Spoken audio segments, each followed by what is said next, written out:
महाकुंभ 2025 का मेला महिला नागा साधुओं के बिना अधूरा ही रहता है, क्योंकि महिला नागा साधु के पास ऐसे ऐसे चमत्कार होते हैं जिसे देख लोगों के होश उड़ जाते हैं। आपने पुरुष नागा के बारे में तो कई बातें सुनी होंगी, पर महिला नागा साधु की बात करने से भी लोग घबराते हैं, क्योंकि ये महिला नागा अपने चमत्कारों को गुप्त रखती है और सिर्फ ईश्वर से संपर्क साधने के लिए ही उनका इस्तेमाल करती है। इसलिए लोग महिला नागा के बारे में कुछ नहीं जानते सिवाय इसके कि वो नागा है। पर आज हम इस वीडियो में आपको ऐसी ऐसी बातें बताने वाले हैं जिसे सुनकर आपके होश उड़ जाएंगे, जिसमें महिला को नागा साधु बनाते वक्त उसके शरीर के एक ऐसे हिस्से को निष्क्रिय कर दिया जाता है जो शरीर में वासना जगाता है। पर ये प्रक्रिया सुनकर आपके रोंगटे खड़े हो जाएंगे। आखिर एक आम महिला को महिला नागा साधु कैसे बनाया जाता है, आज की ये वीडियो देखकर आपको सब पता चल जाएगा। पर उससे पहले अगर आप भी भगवान को मानते हैं तो वीडियो को लाइक करके कमेंट बॉक्स में हर हर महादेव जरूर लिखिए। आइए आगे बढ़ते हैं। महिला नागा साधु कौन होती है, होती भी है या सिर्फ किताबों और कहानियों में मिलती है? क्या सिर्फ पुरुष ही नागा साधु बन सकते हैं? देखिए, इसका जवाब तो मैं आपको अभी बता देता हूँ कि महिला नागा साधु होती है। अब आपके मन में सवाल उठ रहे होंगे कि क्या महिला नागा साधु भी पुरुषों की तरह बिना कपड़ों के हर पल रहती हैं? और नागा साधु बनने के लिए महिलाओं को अपने जिस्म का कौन सा पार्ट त्यागना पड़ता है? लंबे लंबे बाल, भभूत से लिपटा नंगा बदन, हर पल नशे में डूबी रहना, क्या यही पहचान है एक महिला नागा साधु की? कैसी है इनकी रहस्यमयी दुनिया? सभी जानते हैं कि नागा साधु वो होते हैं जिनके काफी बड़े बड़े बाल होते हैं और वह निर्वस्त्र यानी बिना कपड़ों के रहते हैं और उनके शरीर पर हर तरफ भस्म लगी रहती है। लेकिन नागा साधु के बारे में इतने सारे फैक्ट हैं जिनके बारे में बहुत कम लोग जानते हैं। सबसे पहले आपको बताते हैं नागा साधु और साधुओं से अलग कैसे होते हैं। नागा साधु कई मायनों में दूसरे साधुओं से अलग होते हैं। सामान्य साधु आपको कहीं भी दिख जाते हैं और उनका रहन सहन का तरीका भी नागा साधुओं से काफी अलग होता है। नागा साधु हर तरीके से इस दुनिया से दूर रहकर तपस्या करते हैं और अलग ही लाइफ जीते हैं। कोई भी बेहद कठिन परीक्षा और लंबे प्रोसेस के बाद नागा साधु बनता है। नागा साधु बनने की प्रक्रिया भी बहुत दिलचस्प है। नागा साधु बनने के लिए एक पूरी प्रोसेस होती है और इसमें कई लेवल पार करने के बाद ही कोई नागा साधु बन पाता है। यह प्रक्रिया कई सालों तक चलती है और उसके बाद किसी अखाड़े द्वारा उन्हें नागा साधु माना जाता है। इन लेवल्स को तहकीकात, महापुरुष, अवधूत, लिंग भंग या टांग तोड़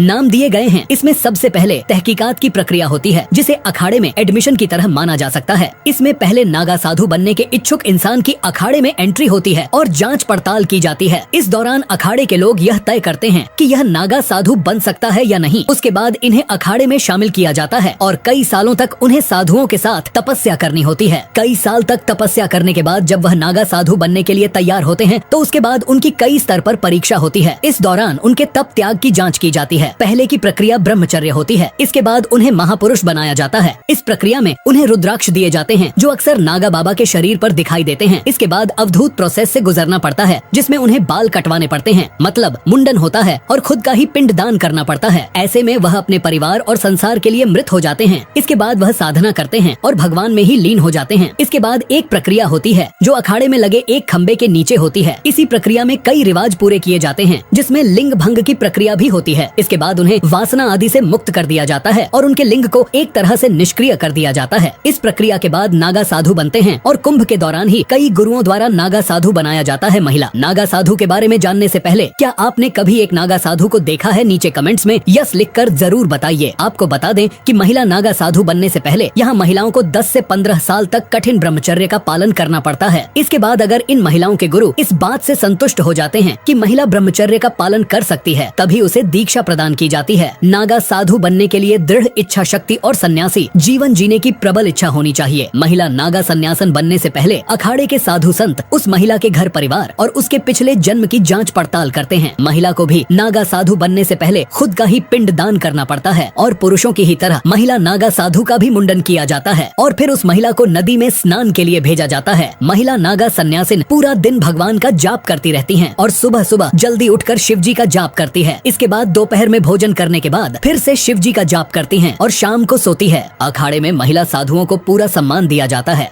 जब महिला नागा सन्यासी पूरी तरह से बन जाती है तो अखाड़े के सभी साधु संत उस महिला को माता कहकर बुलाते हैं। साथ ही सन्यासी बनने से पहले महिला को यह साबित करना होता है कि उसका अपने परिवार और समाज से अब कोई मोह नहीं है। इस बात की संतुष्टि करने के बाद ही आचार्य महिला को दीक्षा देते हैं।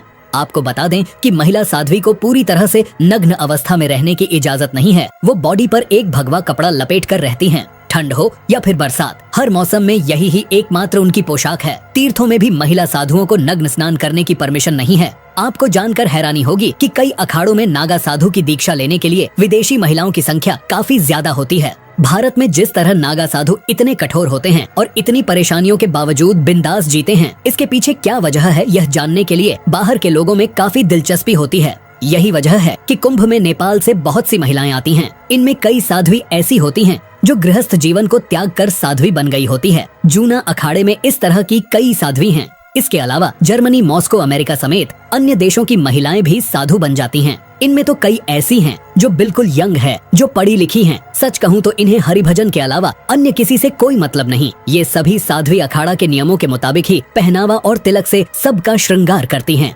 दोस्तों, अब जो मैं आपको बताने जा रहा हूँ वह काफी हैरान कर देने वाला है। क्या कभी आपने सोचा है कि आखिर यह नागा या महिला नागा साधु सिर्फ कुंभ के मेले में दिखाई पड़ते हैं, लेकिन इसके अलावा इतने वर्षों वो कहाँ रहते हैं, कैसे रहते हैं?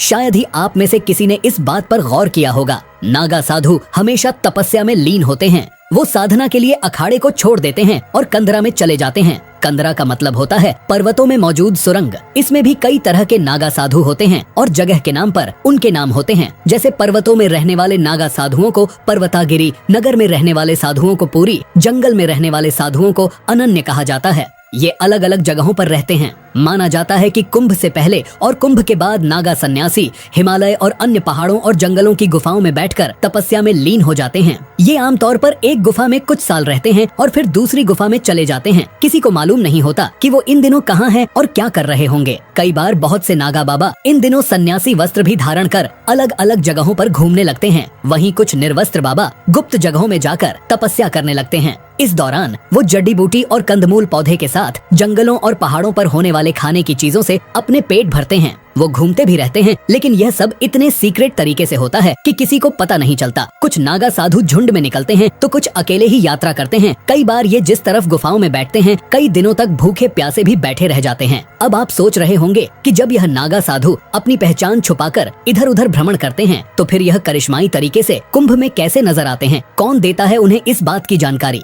दोस्तों, यही तो राज है। दरअसल हर अखाड़े में एक कोतवाल होता है। जब दीक्षा पूरी होने के बाद नागा साधु अखाड़ा छोड़ साधना करने जंगल या पहाड़ों में चले जाते हैं, तो यह कोतवाल नागा साधुओं और अखाड़ा के बीच की कड़ी का काम करता है। जब कभी कुंभ और अर्ध कुंभ जैसे महापर्व होते हैं, तो ये नागा साधु कोतवाल की सूचना पर वहाँ रहस्यमय तरीके से पहुँच जाते हैं। हालांकि ये किसी को नहीं मालूम कि उन्हें कैसे यह सूचना मिलती है कि कुंभ कहाँ हो रहा है और कब हो रहा है, लेकिन वो जहाँ कहीं भी होते हैं वो आ जाते हैं। कुछ लोगों का यह भी मानना है कि उनके पास कुछ ऐसी रहस्यमय विद्या या ताकत होती है जिससे वो अपने साथियों द्वारा भेजे गए संदेशों को समझ जाते हैं।